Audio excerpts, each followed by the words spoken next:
When a bunch of bratty kids treat a poor innocent old lady's yard like it's their own personal playground, emotions and intensity hit their boiling point, forcing America's golden girl Susan Lawrence to take matters into her own hands. That's the synopsis for The Perfect Neighbor, from a psycho's perspective.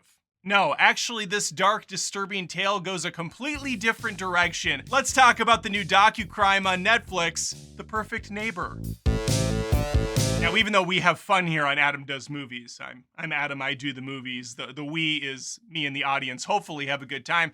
I can tell you right now, there's nothing fun or good timey about The Perfect Neighbor, a film about the sad true events that took place between the years of 2022 and 2023. This film is rated R for adult language and for one person being a complete asshole. Although, I guess that's not why it's rated R, that's just a description of Susan. Oftentimes I find with these Netflix crime drama TV series, or in this case a movie, there's just not enough justification for the runtime. So I am happy they're getting away from the mini-series aspect and they are going to a quick 90-minute in and out. Because even though this is a heartbreaking true event, I don't think it needed to go any longer than an hour and a half. I'm thankful it didn't because it's tough to get through. And I don't mean it's tough to get through because the movie sucks. Quite the contrary. My wife and I were very engaged with this film from front to back.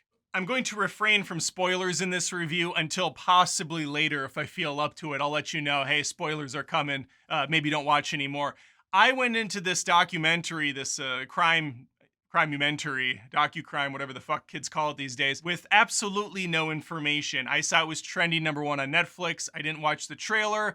I didn't even know what this case was about. And as the film started to unfold, I realized, oh, this happened just a couple of years ago. And I still don't know anything about it because apparently I'm a shut-in who doesn't watch the news. Well, no, that is what I am. How else am I supposed to watch and review movies if I have any sort of a life? What's a bit different about this one, a little bit special, at least for me who doesn't watch a ton of these types of films, is there is almost no fluff or pageantry going into this. There are no interviews facing the camera in front of a well-lit room. Not that those can't work and aren't very impactful when used right, but this is telling the story via the point of view of the cops showing up to these places, via footage they have of other camera phones and whatnot. It really is just giving you the circumstances and allowing you to judge for yourself. Although I feel like there's only really one way you should judge the actions of the people in this film, but that's neither here nor there. That's for you to do some soul searching. But just to give you the lay of the land, what we're dealing with, we have a small little community of folks in Florida, of all places. Who would have thought something crazy would go down in Florida? Ajike is a single mother of 4, manager of a McDonald's. Hopefully their shake machine works more than the one I frequent. Joking, I haven't frequented a McDonald's in quite some time because their shake machine is never operational. Anyway, moving on. And this appears to be a rental community with most of the folks knowing each other. The kids all play together, and there just so happens to be a big, beautiful vacant lot between 2 different homes. So naturally, the young kids congregate to that area. They play football, they play tag, things that kids do. But much like the Grinch looking down on the Who's of Whoville, Susan peekaboos through her blinds and gets more and more pissed off by the hour as these children laugh and prance and sing and spring to life with their footballs, their kickballs, their who's-its, their what's-its, their flim-flams, their no-ma'ams. She has hit her boiling point. And so Susan has decided, in her infinite wisdom, to call the cops on these little shits. Hello, 911, what seems to be the problem? Hi, yeah, this is Susan. I don't normally do this, but I have the worst migraine right now. All these kids are in my yard, on my property. They're yelling, they're singing. It's driving me up a wall. I'm going bananas, Gwen Stefani. What did you just say there at the end there? Something about bananas? Yeah, I'm going bananas. B-A-N-A-N-A-S. It's a song by Gwen Stefani. You're too young to understand. Here's the bottom line, asshole.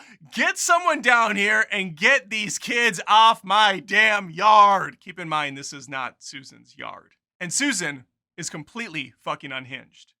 And now, unfortunately, it's the only way I can achieve climax.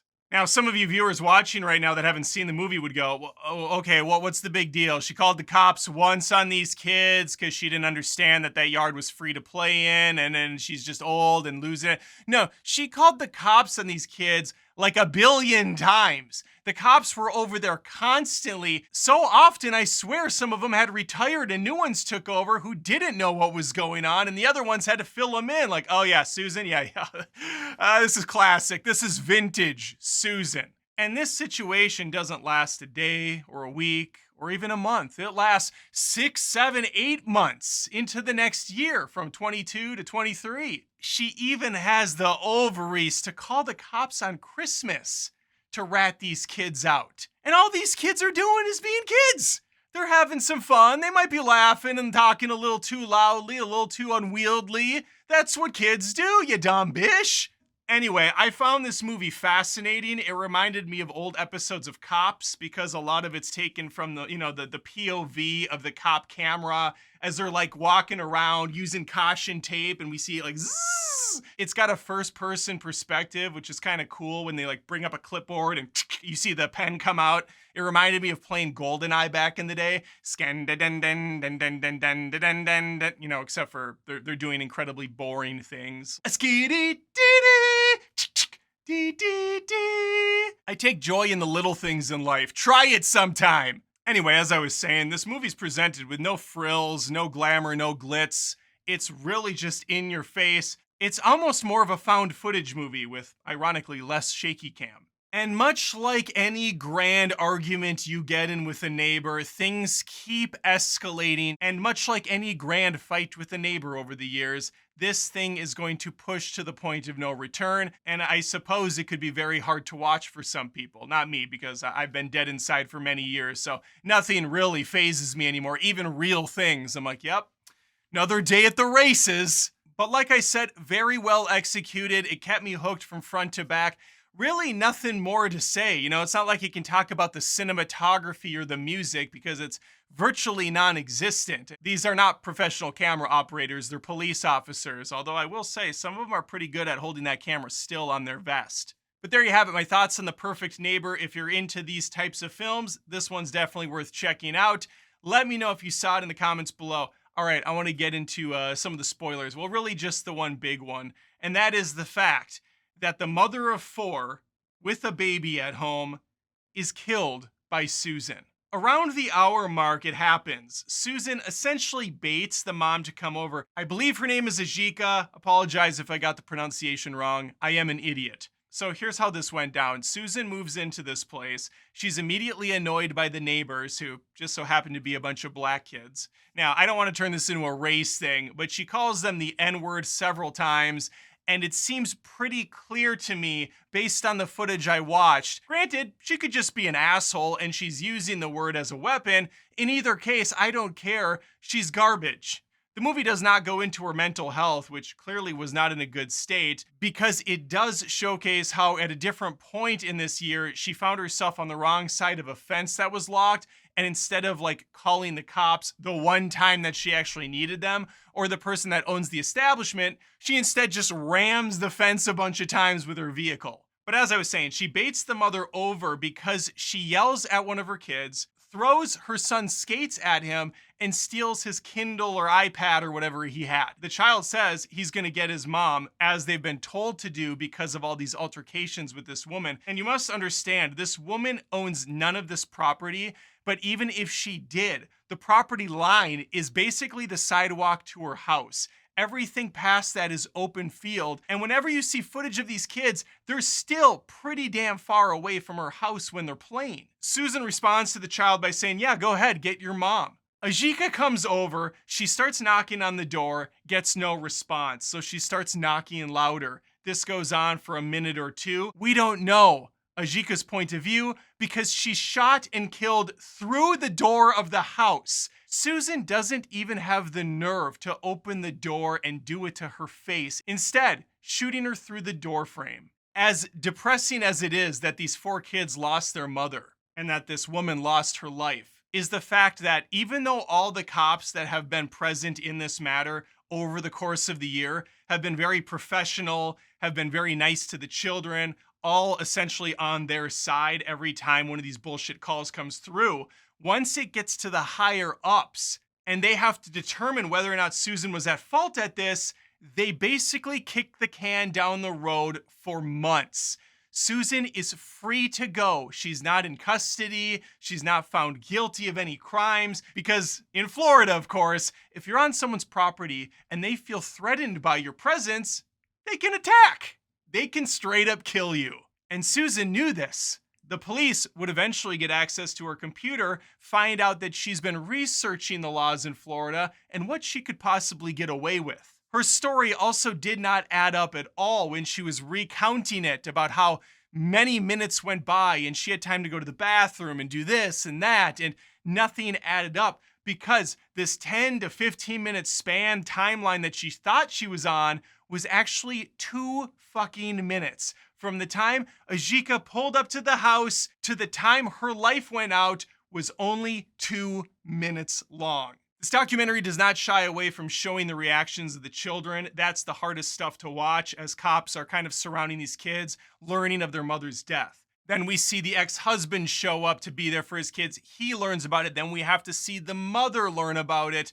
It's heartbreaking stuff, again, for some who have a heart. Thankfully, this documentary does have a bittersweet ending as eventually Susan is found to be guilty and sentenced to 25 years in prison.